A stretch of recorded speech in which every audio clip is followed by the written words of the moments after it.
ছাত্ৰীসকল এতিয়া চোৱাচোন আজি আমি বৰ্গমূল কুণ্ডলী শিকিম মানে কিদৰে আমি আঁকিব লাগে আৰু বৰ্গমূল কুণ্ডলীত কি আঁকিম এই যে আমি অপৰিমেয় সংখ্যাবোৰ সংখ্যা ৰেখাত স্থাপন কৰিছিলো হয়নে নহয় এতিয়া সেই চোৱা বৰ্গমূল কুণ্ডলীটো তোমালোকক শ্ৰেণী কক্ষত কৰিবলগীয়া কাৰ্যাৱলী দিছে আৰু হেতু কৰিলে কি হ'ব জানানে তোমালোকৰ বাবে √2 √3 √5 √7 সেইখিনিক মানে সংখ্যা ৰেখাত স্থাপন কৰাটো একেবাৰে উজু হৈ পৰিব আৰু কেনেকৈ কৰিব লাগে তেতিয়ালে আমি আৰম্ভ কৰো হয়নে নহয় মন কৰিবা দেই এতিয়া চোৱা এখন কাগজ লৈছো মই মানে এখন চাৰ্ট পেপাৰ মই চাৰি ভাগে এভাগ কৰি লৈছো দেই এভাগ কৰিছো প্ৰায় 28 আছে 28 হলে আমাৰ কি হ'ব 14 টো আমাৰ মিডল পইণ্ট হ'ব হয়নে 14 মানে মই এফালে লৈছো 13 লকে লৈছো লৈ পেলাই চোৱা মই 3 সেন্টিমিটাৰ কে লম 1 2 3 1 2 3 1 2 3 1 2 3 হ'বনে 3 সেন্টিমিটাৰ কে লৈছো এডাল আঁকি ললো দে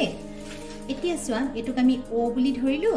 তোমালোকে 0 বুলিও ধৰিব পাৰা 0 বা O আৰু এটু হৈছে তোমালোকৰ x যদি আমি আখৰত কওঁ OX আৰু এনে তোমালোকে 0 বুলি ধৰিব পাৰা যদি 0 বুলি ধৰা এটু হ'ব 1 এটু হ'ব 2 এটু 3 এটু 4 এডাল আমাৰ সংখ্যা ৰেখা আমি কি কৰিছো ঋণাত্মক সংখ্যাখিনি লোৱা নাই দেই আমি ধনাত্মক সংখ্যাখিনিহে লৈছো এতিয়া তোমালোকে মন কৰা আমি কি দৰে আঁকিম এতিয়া আমাক লাগিব কুনমান যন্ত্ৰ আমিতো এখিনি পাই গিলে এক একক লৈছো হয় নহয় এক এককত কিন্তু আমি কিমান লৈছো এক একক মানে আমি 3 সেন্টিমিটাৰ লৈছো হয় নহয় এতিয়া চোৱা এটো আমি ইয়াত এই যে বিন্দুটো একৰ বিন্দুটোত আমি এটো স্থাপন কৰিলো কুনমান যন্ত্ৰটো আৰু আমি 90 ডিগ্ৰী ললো ঠিক আছে ইতে 90 ডিগ্ৰী লৈ পেলাই এতিয়া চোৱা এই স্কেল ডালেৰে জুখিম ইয়াত যেহেতু আমি 3 সেন্টিমিটাৰ লৈছিলো এফালেও 3 সেন্টিমিটাৰ লম তোমালোকে যদি 2 সেন্টিমিটাৰ কে লোৱা তেতিয়া হলে তুমি এফালে 2 সেন্টিমিটাৰ লবা 1 2 3 কিন্তু মই 3 সেন্টিমিটাৰ লোৱা কাৰণে 3 সেন্টিমিটাৰ লৈছো তেতিয়া এটো লম্ব যেতিয়া হৈ গল তাৰ মানে 90 ডিগ্ৰী মানে আমি লম্ব আঁকিলো নে আঁকিলে এটো কি হ'ব এটো 90 ডিগ্ৰী হৈ গল হয়নে এতিয়া এটো আমি সংযোগ কৰি দিম দে তো সংযোগ কৰি দিছো তেতিয়া কি হল চোৱা ইয়াত আছিলে 1 একক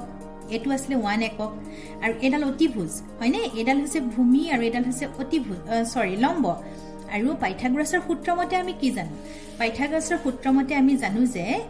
অতিভুজ কেনেকে পাম √/ লম্ব স্কয়াৰ যোগ ভূমি স্কয়াৰ হবনে এটা যেহেতু আমি 1 স্কয়াৰ + 1 স্কয়াৰ পাইছো 1 স্কয়াৰ মানে 1 1 স্কয়াৰ মানে 1 1 এ 2 এটা মানে √2 পালো হ'ব ইতে এই যে √2 পালো সেই এডাল অতিভুজৰ মাপ √2 হয়নে এতিয়া হেডালক যদি ওৰ পৰা ও হক তোমালকে 0 হক তাৰপা যদি আমি এনেকে লওঁ চোৱাচোন দেই এইডাল চোৱা এটো চোৱা লৈছনে এডাল হৈ গল আমাৰ ব্যাসাৰ্ধ হয় নহয় ব্যাসাৰ্ধৰ আমি এতিয়া কি লম বৃত্তচাপ লম বৃত্তচাপ লৈছো বৃত্তচাপে ক'ত কাটিছেগে এই বিন্দুটোত কাটিছে এই যেহেতু এডালৰ মাপ √2 আৰু সেইভাবে কি হ'ব এখিনি পাই এখিনিলৈ √2 নহব জানো এটো ধৰি লোৱা তোমালকে যেতিয়া আমি আঁকিম গুটিটো এটা বৃত্ত হৈ যাব আমি এটা বৃত্তও আঁকি দিব পাৰো হয়নে নহয় আৰু আমি কি জানো বৃত্তৰ ব্যাসাৰ্ধবোৰৰ মাপ সকলো ব্যাসাৰ্ধৰ মাপ সমান হয় যদি এখিনি পা এখিনিলৈ √2 হয় তেতিয়ালে এখিনি পা এখিনিলৈ √2 নহব জানো কথাটো বুজি পাইছা নাই তেলে এই স্থানটো হ'ব √2 আৰু যেহেতু এডাল সংখ্যা ৰেখাত আছে হেকাৰণে আমি এটো উপস্থাপন কৰা হৈ গল এবাৰ চোৱা এবাৰ আমি এই বিন্দুটো দেখিছা এই বিন্দুটোত আমি কুনমান যন্ত্ৰটো বহাব লাগিব দেই বহাই পেলাই মানে চোৱা আমাক ইয়াত কি প্ৰয়োজন হৈছে হয় স্কেল প্ৰয়োজন হৈছে তাৰ পাছতে কুনমান যন্ত্ৰৰ প্ৰয়োজন হৈছে পেন্সিল কম্পাছৰ প্ৰয়োজন হৈছে হয়নে এতিয়া কুনমান যন্ত্ৰত আমি কি কৰিলো 90 লৈ ললো লম্ব হ'বই লাগিব তোমালোকে আন্দাজত বহুৱালে কিন্তু শুদ্ধ উত্তৰটো নাপাবা দে এতিয়া চোৱা এতিয়া কিমান লম 3 সেন্টিমিটাৰ লব লাগিব হয়নে নহয় কাৰণ কেলে আমাক মানে 1 একক লব লাগিব আৰু এটো বিন্দু দেখিছা এটো 90 ডিগ্ৰী বিন্দু হা এটা ইয়াৰ পৰা আমি 3 সেন্টিমিটাৰ লম 1 2 3 হবনে এটো ললো এডাল আঁকিলো অকাৰ পাছত ভালকে মন কৰিবা দেই আৰু এটো চোৱা এবাৰ আমি ইয়াত আকৌ সংযোগ কৰি দিলো দেই এতিয়া এটো ত্ৰিভুজৰ কাৰণে তোমালোকে মন কৰা এডাল হৈ গল তোমালোকৰ ভূমিডাল হৈছে √2 হ'ব তাছে এডাল হৈ গল তোমালোকৰ লম্ব আৰু লম্ব হৈছে তোমালোকৰ 1 হবনে আমি যেহেতু 3 cm লৈছো 3 cm আমি 1 একক বুলি ধৰিছো না আৰু এইটো হৈছে কোনটো হৈছে 90 ডিগ্ৰী আৰু যেহেতু এটো আকৌ সমকোণী ত্ৰিভুজ আকৌ পাইথাগোৰাছৰ সূত্ৰমতে আমি অতিভুজ কি পাম কাৰণ ভূমি পাইছো লম্ব পাইছো আমাক অতিভুজৰ প্ৰয়োজন হয় নে অতিভুজত আমি কি পাম ভূমিত পাইছো √2 হোল স্কয়াৰ প্লাস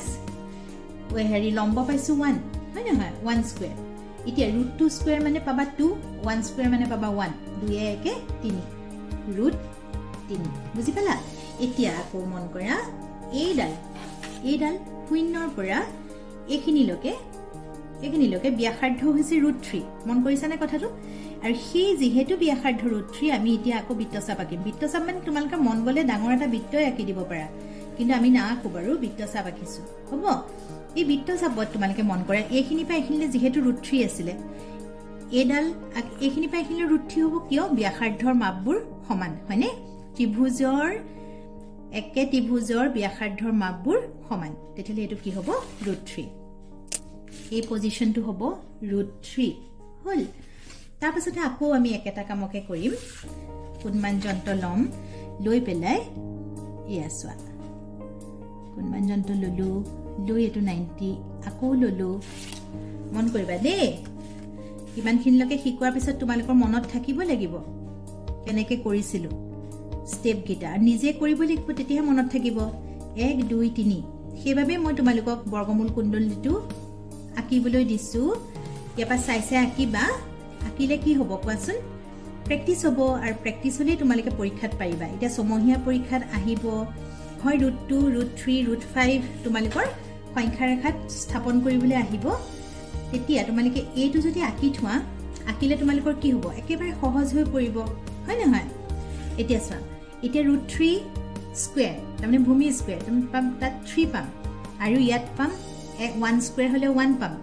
আৰু 3 + 1 4 তাৰমানে √4 পাম √4 মানে কি √4 মানে 2 হ'ব না √4 মানে 2 × 4 তাৰমানে 2 হ'ব ঠিক আছে আমি এটা এডালৰ তাৰমানে এডালৰ মাপ হৈছে 2 দে √4 অথবা 2 এতিয়া চোৱা এটা বস্তু মন কৰিবা দেই এখিনি পাই এখিনলে আমি লৈছো ব্যাসাৰ্ধ এটো ব্যাসাৰ্ধ হয় নহয় এটা এই ব্যাসাৰ্ধটো বৃত্তচাপ আঁকিম বৃত্তচাপ আঁকিলে এখিনিটো ব্যাসাৰ্ধ পাম এটা কথা মন কৰা চোৱাচোন এখিনি পাই এখিনলে 2 আছিল নে আৰু এডাল ব্যাসাৰ্ধৰ মাপু 2 কি ধুনিয়াকে গৈ 2ত মিলি গল চোৱাচোন তাৰমানে এখিনি পাই এখিনলে 2 এখিনি পাই এখিনলেও 2 সুন্দৰকৈ মিলিলে নে বাৰু তাৰমানে শুদ্ধ হৈছে আমাৰ হয় নহয় তা পাছৰটো আমি চাম দেই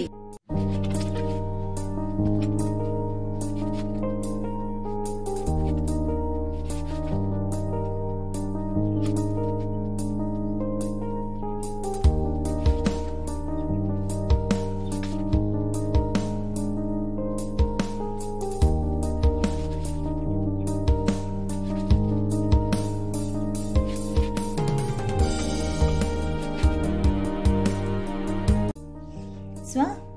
2 লকে তো মই কৈছিলো এতিয়া এটো হৈ গল এটো 2 মানে কি √4 তাৰ পিছত হৈ গল √5 তাৰ পিছত হল √6 √7 √8 √9 মানে কি 3 3 × 9 3 ওলাই আহিলে হয়নে তাৰ পিছৰটো চোৱা পিছৰটো মই আঁকি দেখুৱাইছো তাৰ পাছতে মন কৰা ইয়াৰ পৰা আকৌ লম গৈ কত কাটিবলে চোৱা হলে এটো হৈ গল আমাৰ কিমান √10 হয়নে